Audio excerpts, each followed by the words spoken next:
Hey guys, today we're going to be getting this what I believe to be is a 95 or 96 XLT 580 to run. So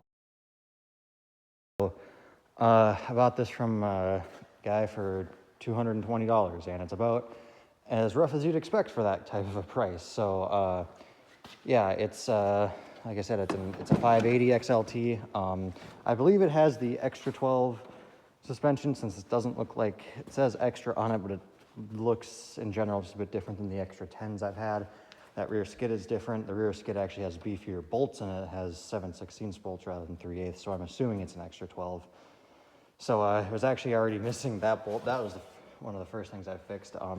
Anyway, I've already gone through some of the steps of seeing if this will run. I checked for spark on all the cylinders, had it.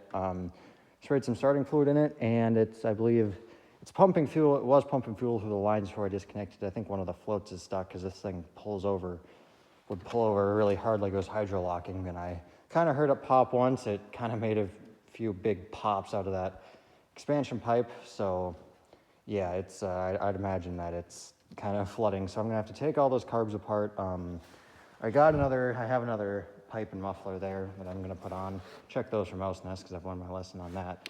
So yeah, we've generally just got a lot of general jankiness on this that'll have to end up fixing. So, all right, so I've already checked compression. It was about around 145, 140. Center one was a little lower, as you'd expect.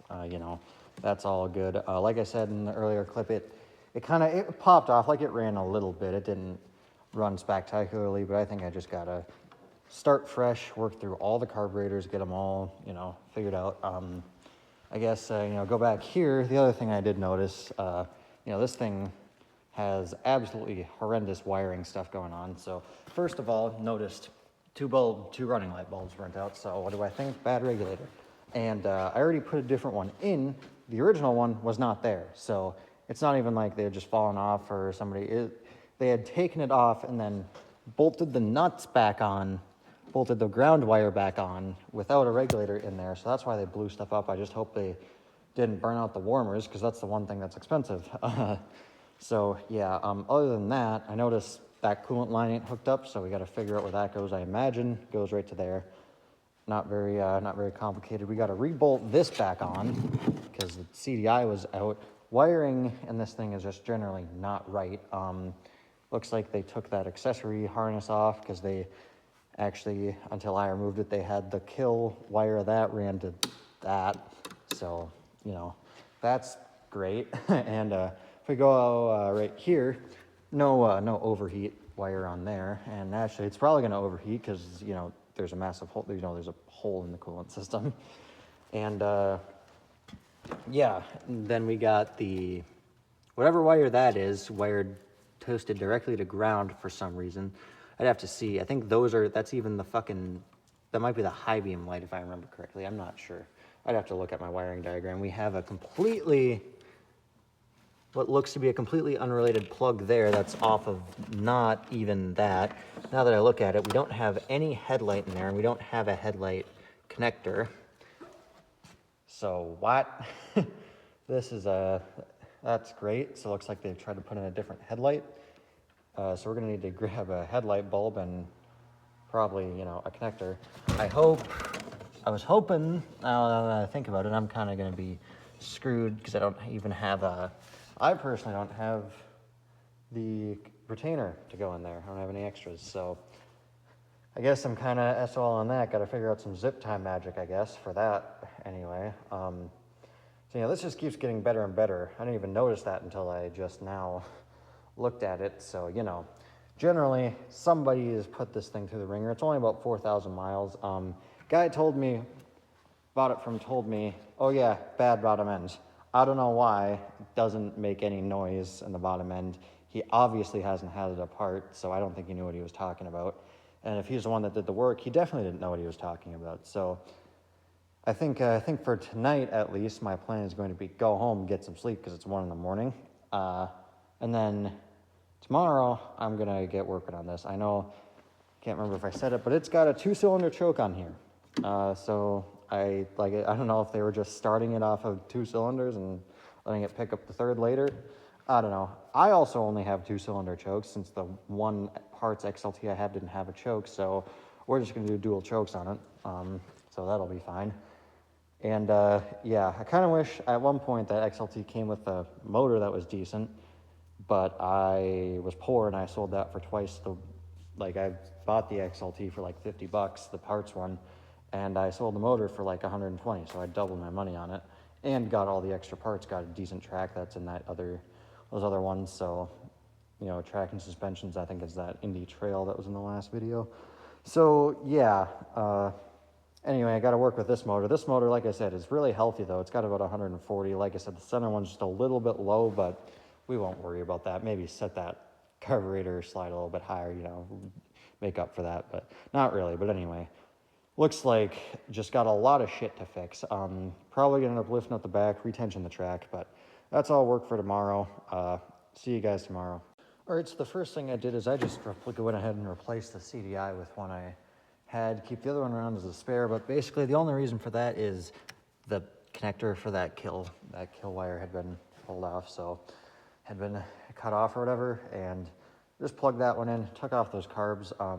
I'm going to basically take all the spark plugs out, make sure I still have spark. This kill switch might even work. I don't know why they would have done that, because if they didn't realize if you just unplug that key, it'll work.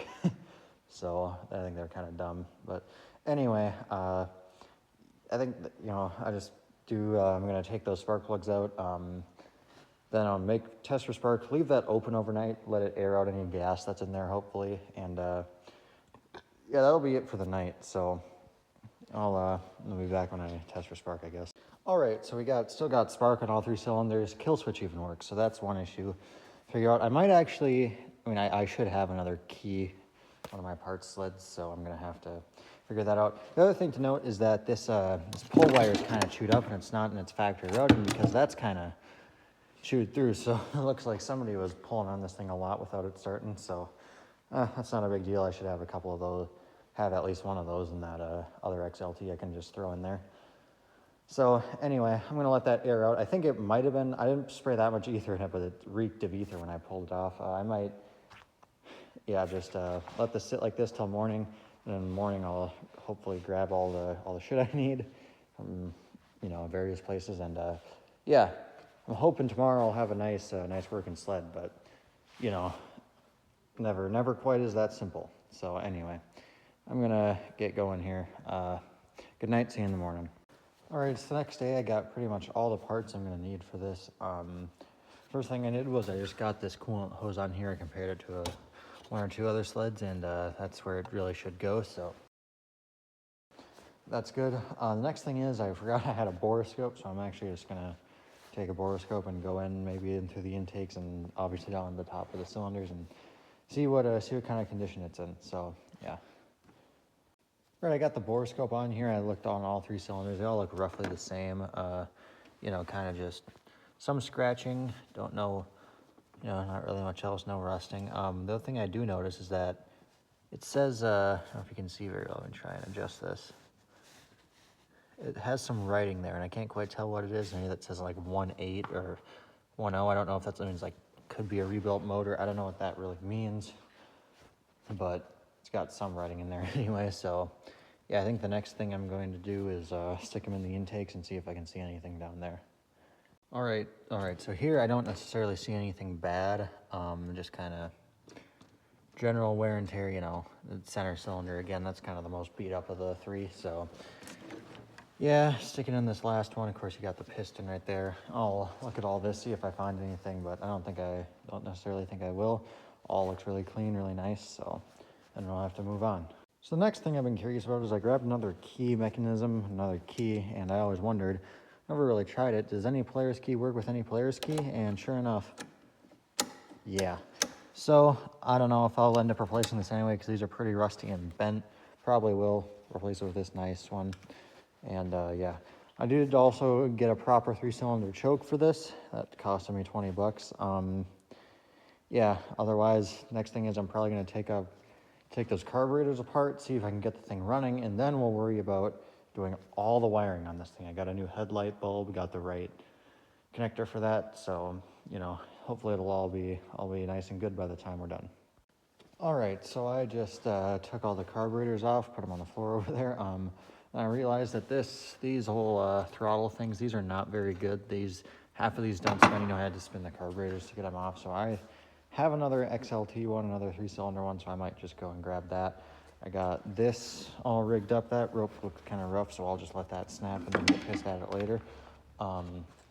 So yeah, and then I think I'm gonna make sure this whole motor is cleared out before I decide to go and put the carbs back on. I'm sure the carbs will look fine, but you never know. I'm gonna probably take this fuel pump and mount it here because there isn't another mount for it. I'm gonna have to take this this cover off and mount that CDI.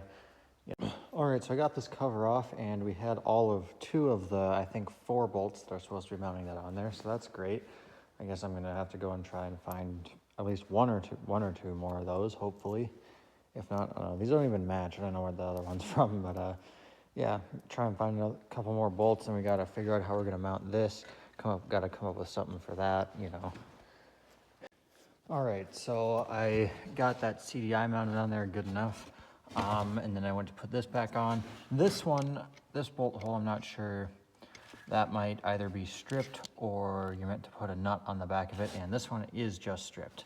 So I'm gonna have to figure out if I can even get a nut on the back of that one, and now that I look at it, I might actually be able to, so that might be what we do for that one. And if I can get these 3 on, then I don't really care about that one. So I'm gonna try that first, and if I can't get a nut on the back of this one, then I will most certainly just tap that one, and yeah, I think I end up tapping that to just 3/8 standard thread.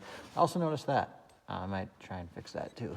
So anyway, yeah, kind of pretty clear that somebody has really fucked this thing up. All right, so this is something interesting I found. So I might see why when I bought this thing, I was told it had a blown motor. So basically, when you wiggle it that much, you hear some like metal slapping. Now, I could see how that could scare a lot of people, including myself, into thinking, oh, bad connecting rod bearings, motor, bottom end is bad. However, if I stuck a screwdriver in each one of these very carefully, with the borescope on, making sure, and I put my screwdriver on the connecting rod so it should take out any play, wiggled the crank still, and none of the connecting rod bearings quit the weight, when I put tension on them, and none of them quit wiggling like that. So it's not a connecting rod bearing. Nothing, even looked in there with the borescope, nothing looks like it has that much play when you do this. So I think that could be, anything. Could be that oil pump drive, could be a lot of things. So I'm just gonna ignore that, and if it blows up, I gotta get a new motor, and if it doesn't, well, then who cares? So anyway, still working on that cover, figuring out what I'm gonna do there, so yeah. Okay, so now that the 10-minute step that took an hour is done, yeah, so I got a bolt in the end of that starter cup that was missing. I got this bolted on here, decently well. I had to retap that to 3/8 and put a new bolt in there. Didn't get a bolt in that bottom one. So yeah, now I just got to move on to doing probably the carburetors, so then I can see if it runs. I'm going to mix a bunch of oil in there. And yeah, I've already filled up the coolant, so yeah, like I said, I'm hoping just to see that this thing runs tonight so I can then move on to wiring, and that should be it, hopefully. It never is, but one can hope. All right, so I got this new throttle thing on, got a new fuel filter on.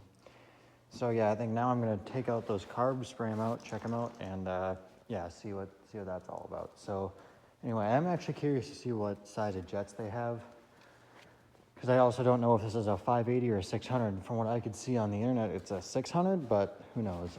Anyway. All right, so this is the issue I am currently running into. So if you look at these 3 carburetors, somebody's had these apart before. So if you look at this one right here, this is the one that is proper. So basically you got this jet here that screws in, and you have this little brass washer right there.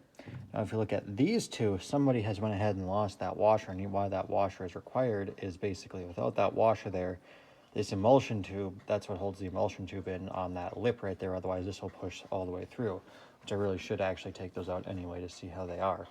So yeah, somebody has been in this and screwed those 2 up. Now the issue is I don't know if I even have an extra 2, even though I have a bucket of Mikunis. I've had to replace a number of those because I've either lost them or other people have lost them. So I'm gonna have to go and see if I can find 2 of these for Mikuni carbs. And yeah, other than that, looks pretty good. I'm mainly concerned of if these floats can, if these needle and seats actually function on all of them. So that you know, that's the big thing, because like I said, it was kind of flooding out when we first tried to start it. So that's what I'm gonna see, and then after this we can put them back together. But yeah, I still need to really search all my scrap Mikuni carbs and see if I can find 2 of those. All right, so I found a couple of them washers, so now all 3 of these carbs should be good to be put back together and go back on. All right, so I think I lost track of what I was doing last. I think I just putting the carburetors back together because I just spent like a half hour syncing the carburetors simply by feel, and I think they're about right, so I don't know. I'm gonna do a little more fucking around. Still gotta do the idle mixtures and the idle sets, and then yeah, so I think then we'll be done.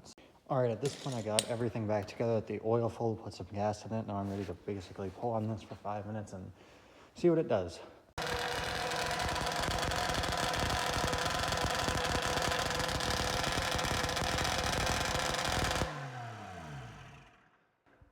Well, there you go.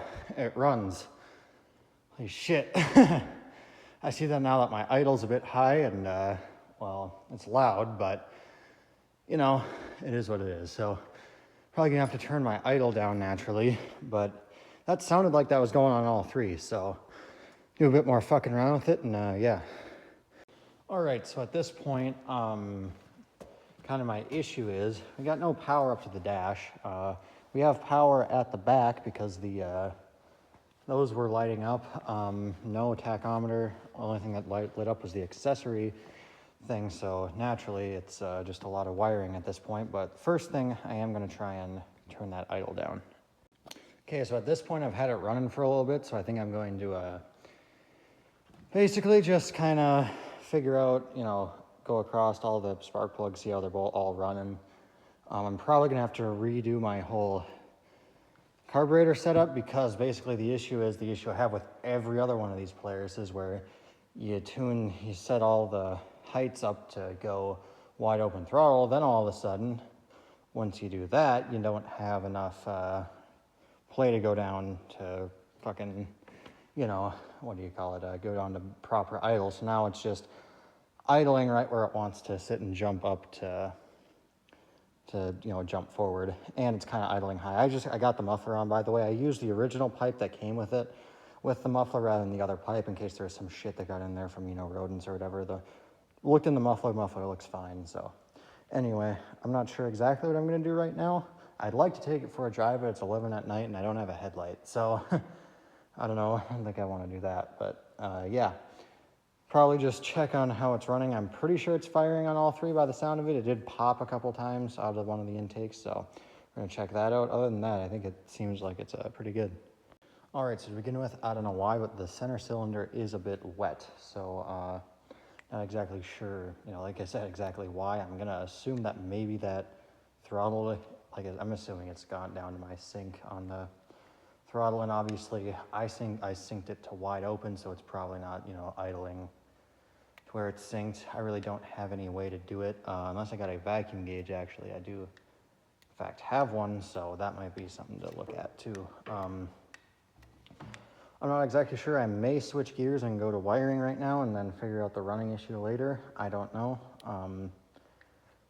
I'm going to yeah, I think that is the first thing, is I'm going to, or the next thing to do running wise is figure out how I can sync those carbs maybe without anything but a vacuum, or with just a vacuum gauge, because like I said, that's all I really have. So, and if you can even see, it's kind of smoking out of that center one, and it's not smoking out of the other 2. So probably got to quit running it right now while it's not damaging anything. It's got a pretty heavy mix in it anyway, so not like I don't think it's going to damage much, but yeah. Hell yeah.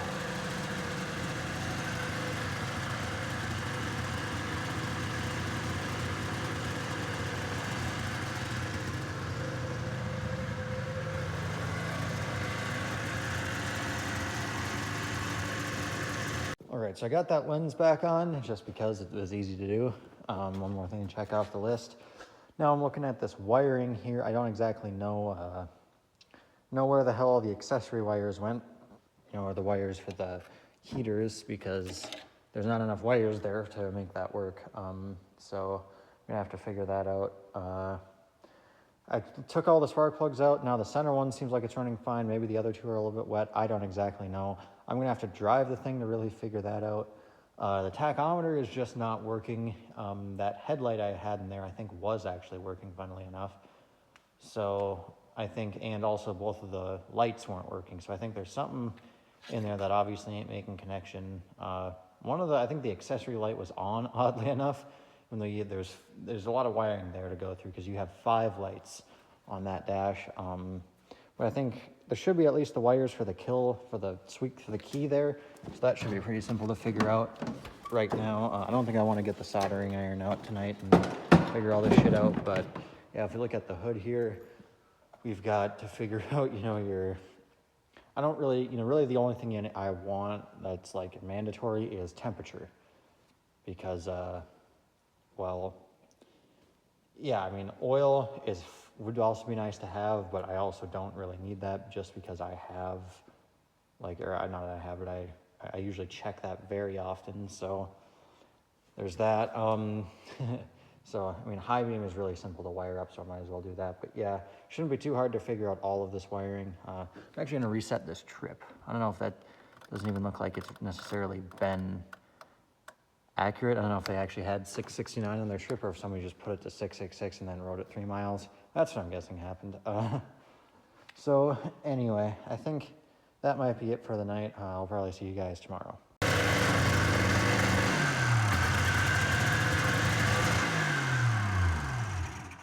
All right, so yeah, it looks like that was just this brown and black wire. I kind of assumed correctly on that. So that's that key done at least. So now I just got to figure out why the rest of this is like it is. So, all right, a little bit of a side note here. I wanted to see if I could figure out why none of this shit was working. And actually, this is the grounding wire that would run to all of this stuff up here. And it is currently not, it was not connected. It was cut right here, and then it was twisted in with this wire, which is like, why would it be like that? So now I'm gonna see if I just twist those together, if I get my tack and stuff back.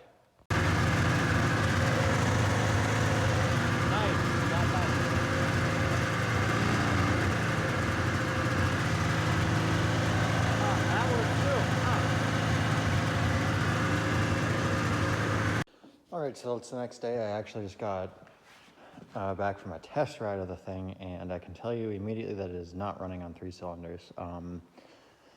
Feels like, honestly, it definitely feels like it's on 2, so I'm gonna have to figure out why, take out the spark plugs, figure out which one it is.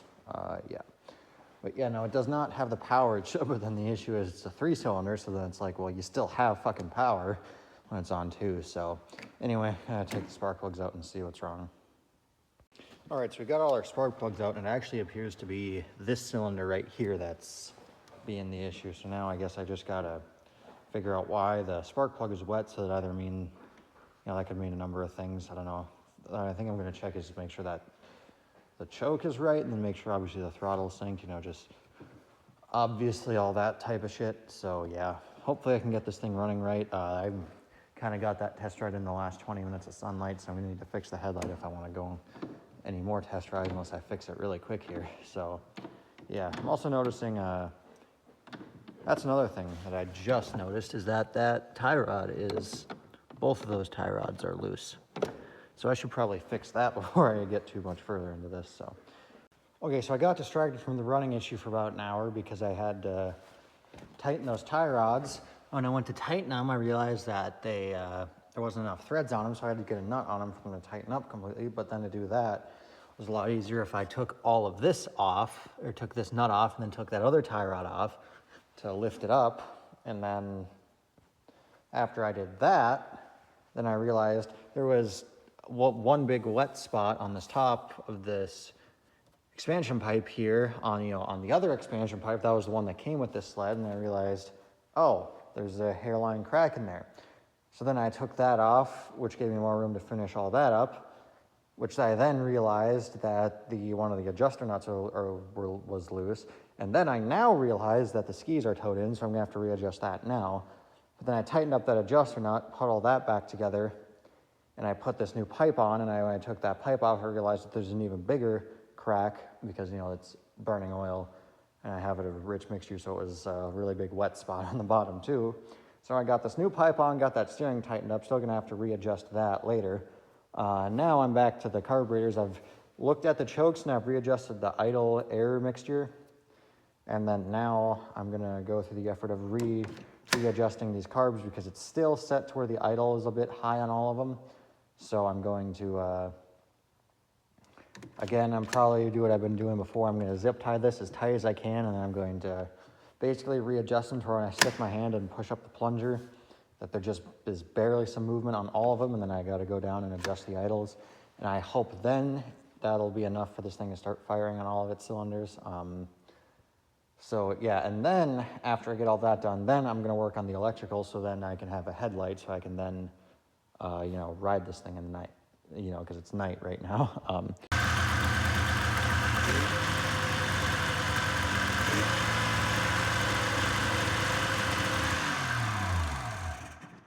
Okay, so I just got done resyncing it. It seemed a bit better. It kind of popped out of that cylinder once or twice, but I wonder if that isn't it burning out all that extra fuel. I'm gonna pull all the spark plugs again and see how it's running just at idle here. I'm guessing, to be honest, I'm kind of not very optimistic. I'm assuming that cylinder's just gonna be rich again.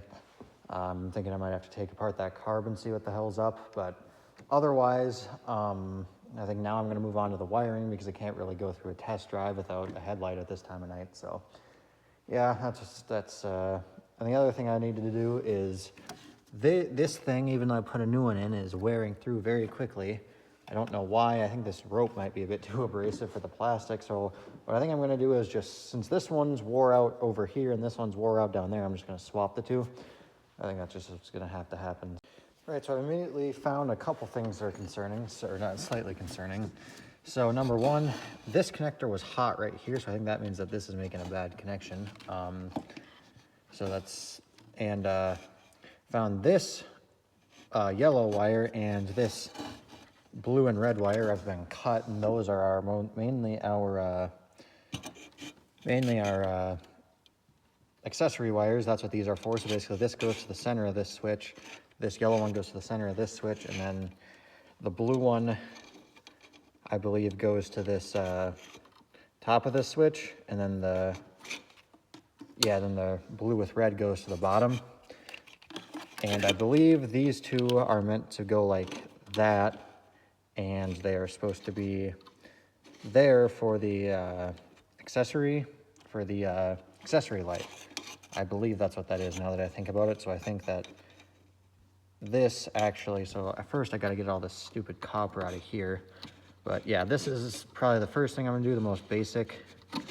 Yeah, then I gotta basically study the diagram, because from here, then I just gotta figure out what's all cut up there, patch it. I don't know if I'm concerned about having all of these warning lights, you know, every single one working, but you know, we'll see. So yeah, I'm gonna definitely consult my wiring diagram just to make sure, but I'm pretty sure, fairly certain that's how all this goes. All right, so I got all of this wiring figured out. I reconnected this, and I found that, like I said, I can't remember if I said or not, I found that last accessory wire cut off down there, so I just had to use an orange wire. I just have, you know, scrap wire lying around, so that's not gonna match, but anyway. Yeah, I got that all wired up right there. Tried to do my best to get all this shit back on. Couldn't quite get it, but now I gotta move on to figuring out what's going on up there. All right, I think I got all the wiring figured out. There really wasn't much wrong with it. It was just that headlight connector and those connectors over, those switches over there. Yeah, this is what I got in terms of a missing headlight bulb. I just drilled a hole all the way through and ran a zip tie through the center, and now it's solid in there.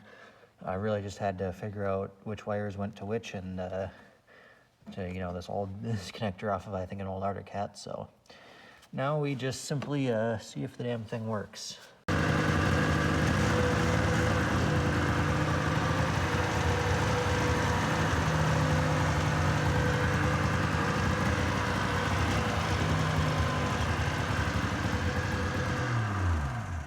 Okay, there you have it. It works just fine. All the electrical that I did anyway. I went ahead and I switched those two things around, and it pulls over a lot nicer now. I don't know how long my rope is going to last, but that'll be fine for now anyway. Next thing is I'm probably going to go and try and hammer that side out so I can actually set the hood down in its proper spot. All right, after a couple of well-placed hits with that hammer, everything fits in there nice. So it doesn't look pretty, but I don't really care. Now I guess I'm going to pick up this mess I have and take it for a test rip. All right, so this time it was the same thing, wasn't quite running right. Take all the plugs out, and this time it's the center cylinder instead of that one on the left. So then that gave me the thought. I did switch around the spark plugs last time I took it out, so I put the one spare plug that was in the toolbox still back into that cylinder, and I'm hoping it is just as simple as it's a spark plug for now. So that's what I'm going to try next. Unfortunately, one of the many things I didn't pick up was a set of plugs, so that's unfortunate, but we'll see if that fixed it. All right, so I was right that that spark plug was the issue. I took her out right now, and this thing finally had all that power I expected it to. Now I see that the coolers are steaming, so that means that that's working. Now I just need to give it I took it for maybe a 5-minute rip. Got to give it a good once-over inspection. Got to make sure that oil injection's working, so I don't have to. Probably if that isn't working, I'm just going to bypass it and run mix. But yeah, make sure that that's working. Make sure do just general once-over. Maybe if I'm feeling nice, even tension that track, see if that track is good. Other than that, though, I think this is pretty good. I'm not sure about those hand warmers yet, though, but I don't really care. I just kind of want to have fun with the thing. All right, so trying to adjust the alignment became a bigger issue because somehow that tie rod end twisted off in there. So I don't know what, I tried welding a nut onto it. That didn't work. Of course, this is the reverse thread size, too, so I can't even drill it out and re-tap it. So, and I don't have any other tie rods that are for this big, that are this long.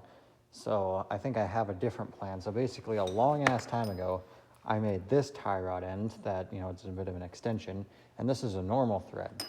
So I think what I'm going to do is I'm going to cut just a little bit off to get to the end of that tie rod end, because I think what happened was the threads were bottomed out and I didn't know it. I'm going to re-tap it with normal 3/8, right hand threads rather than the left hand threads.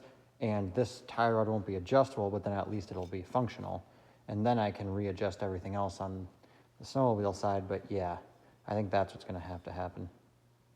All right, so it turns out that those are threaded a lot further in there, and I didn't run out of threads. So basically it was just rusted and it decided to twist off. So I've found this other significantly more wore out but functional tie rod end, and I just cut that off a little bit, and then that should actually end up making up for our toe-in anyway, and we should be able to install this and hopefully be back on the, get back running tonight. All right, I got the steering back together. I think it's still towed in, but because I think that probably ends up, this tie rod I made ends up equalizing it out, but I don't know. I'm just gonna kind of run the thing for a little bit because I want to have some fun. And then I'll probably be a different day by the time I see you next. Well, that didn't last very long. On the plus side, I found out that the overheat warning works. All right, so it's the next day. I think I had 1 or 2 clips of this thing actually overheating. I had the temperature light pop on 2 or 3 times, and then it blew steam out of that radiator cap, blew steam, and I found out that this was plugged. So it blew, and then after I unplugged that, it blew it out of there. Now I was thinking, maybe it's got a blown head gasket because, it is brought to you by the same engine manufacturer as the EJ25. So, anyway, I thought that, maybe a blown head gasket. And then this afternoon, I brought it in here and I was going to look in there for, to see if there's bubbles, and I didn't see any, and it's not leaking any coolant into the cylinder, so I didn't know what to think then. Thought maybe water pump, but it's circulating water. And then I realized, well, shit, when I shut it off with the radiator cap off, it sucked a bunch down, and I realized, so I just kept on doing that. I did that 2 or 3 times, put an extra half gallon of coolant in there, and I wonder, since I know the cooling system was open because this tube was not on there, that thing that goes from the water pump to the overflow. That wasn't on there, so I'm hoping that it just wasn't bled all the way through, and now that it's bled, it'll be fine. I'm hoping anyway. We'll have to see.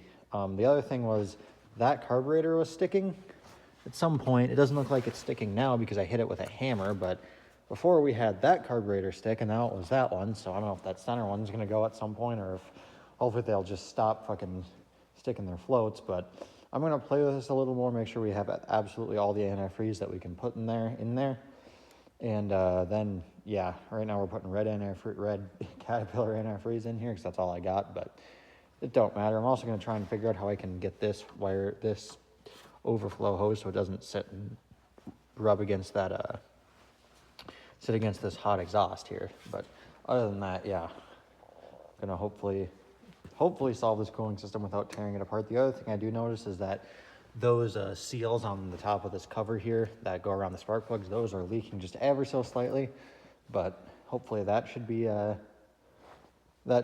big issue, because I mean, it was just like barely bubbling. Like I had the thing shut off for like 10 minutes last night and it was still bubbling out, so that's a very slow leak. So I don't think I'm going to worry about that much for now, but yeah, I'm hoping that all this thing needed was a good bleed in its system, and yeah, I'm probably going to let this thing run for a minute here with that cover on just to see, and then I will take her for a rip and see how she does. Oh, shit. All right, so it looks like simply bleeding it did not solve any of our coolant issues. However, the one thing I did notice is the inlet side of this water pump was leaking when I was running it, and I took the water pump off naturally, and there's no O-ring, there was no seal in there at all. And in addition to that,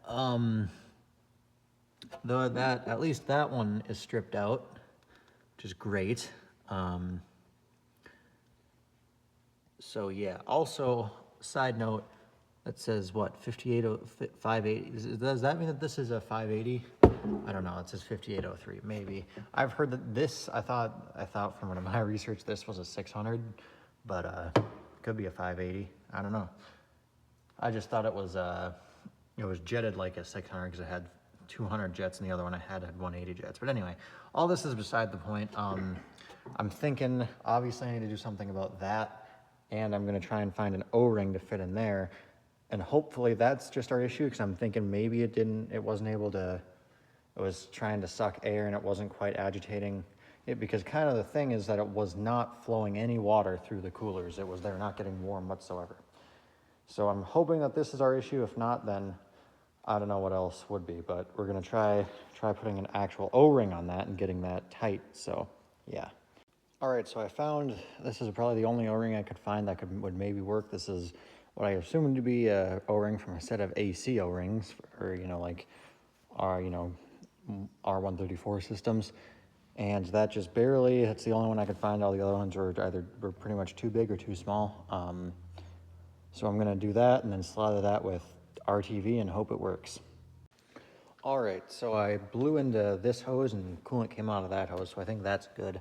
The other thing I noticed is, we got a slit right there in that hose, so I think we're just gonna cut that a little shorter and stick it on. So yeah, then we'll throw all this back together. I did tap that hole out to 3/8. I didn't tap it all the way through, so we're gonna have to, because I think it kind of goes up against here and makes it really hard to tap, so we're gonna have to space some washers out on that or something.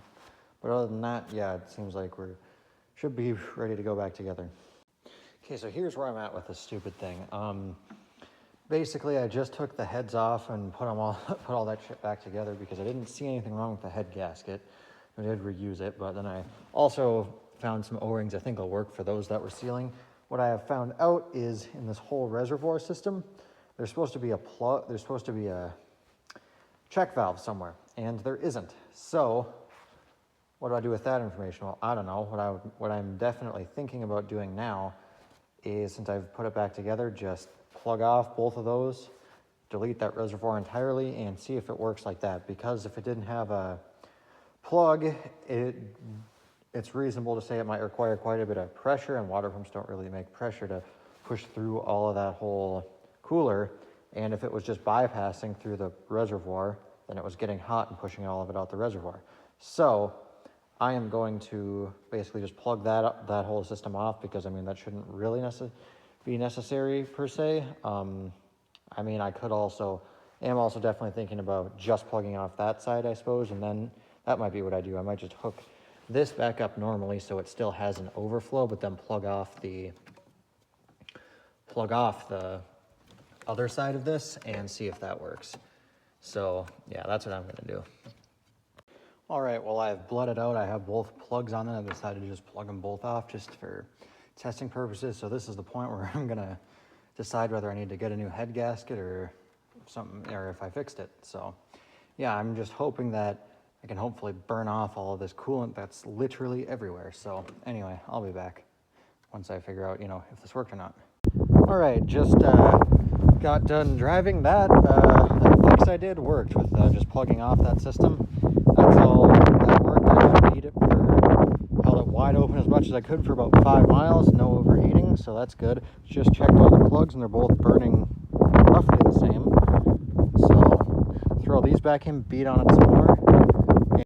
All right, so next night, I think the last thing I really need to do is just give this thing a good overall track inspection and stuff. Kind of my issue right now is when you hit it, it vibrates a lot, and I want to make sure I can isolate that between it just being a just a track issue, just maybe that being all set up, maybe not adjusted right and all that, as opposed to being a engine issue and unequal cylinder contribution, therefore imbalance and vibrating. I hope it's not that, but I need to isolate that, so I'm going to take off the drive belt and rev it, basically just kind of free rev it and see. If it still vibrates, then we know we got engine issues. If it doesn't, then we got other issues. So that's what I'm going to try first. My suspicions were correct. It is a drivetrain vibration and not an engine vibration. I don't really love free revving the thing, so I was being careful watching the RPM. So yeah, I'm gonna put the belt back on and basically just inspect my track, make sure everything's good, make sure that vibration isn't something bad or something hitting or what have you. Everything looks decent enough down there. I did have to readjust the track because this side adjuster wasn't even tight, so yeah, I got that all readjusted. Now I'm about ready to flip it back around and take her for a spin.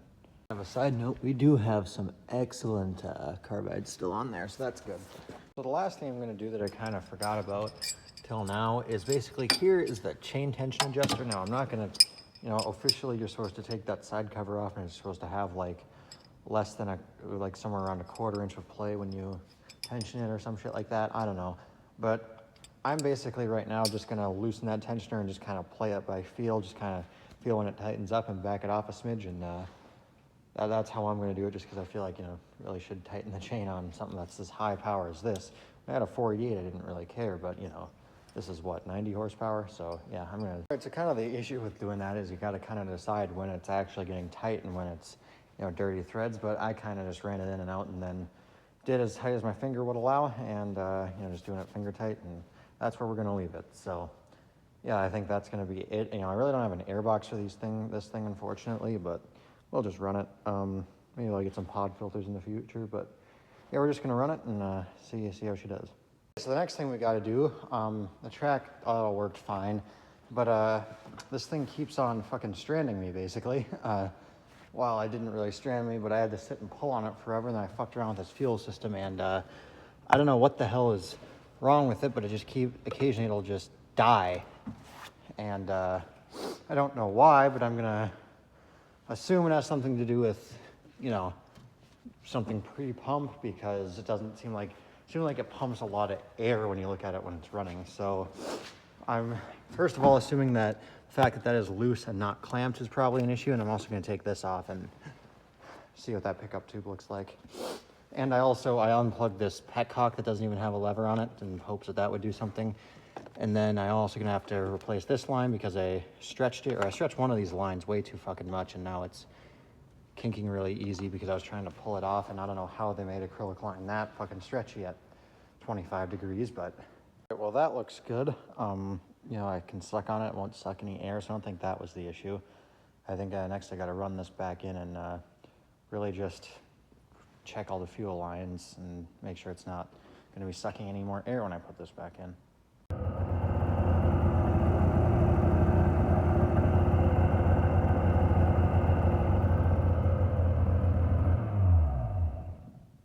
that's not nearly as many bubbles as there were before. That's just it working all of its own bubbles out. So I think we are good in that regard. I think it's time to, you know, take this out and rip it more. That concludes the video on this XLT. I think I've just beaten this thing around the last, you know, last hour. I mean, I've driven the thing about 13 miles, and I just pulled all the plugs. They all look like they're burning even. Did a compression test. That looks good. They were all equally at 120, and you know, everything looks good. I think I'm running out of gas now, but yeah, I mean, as you can see, I've been beating this thing up. You know, most of that 10 miles has been at wide open throttle naturally. So I think that concludes this video. I think this thing's proven well enough for now, and catch you guys next time. Bye.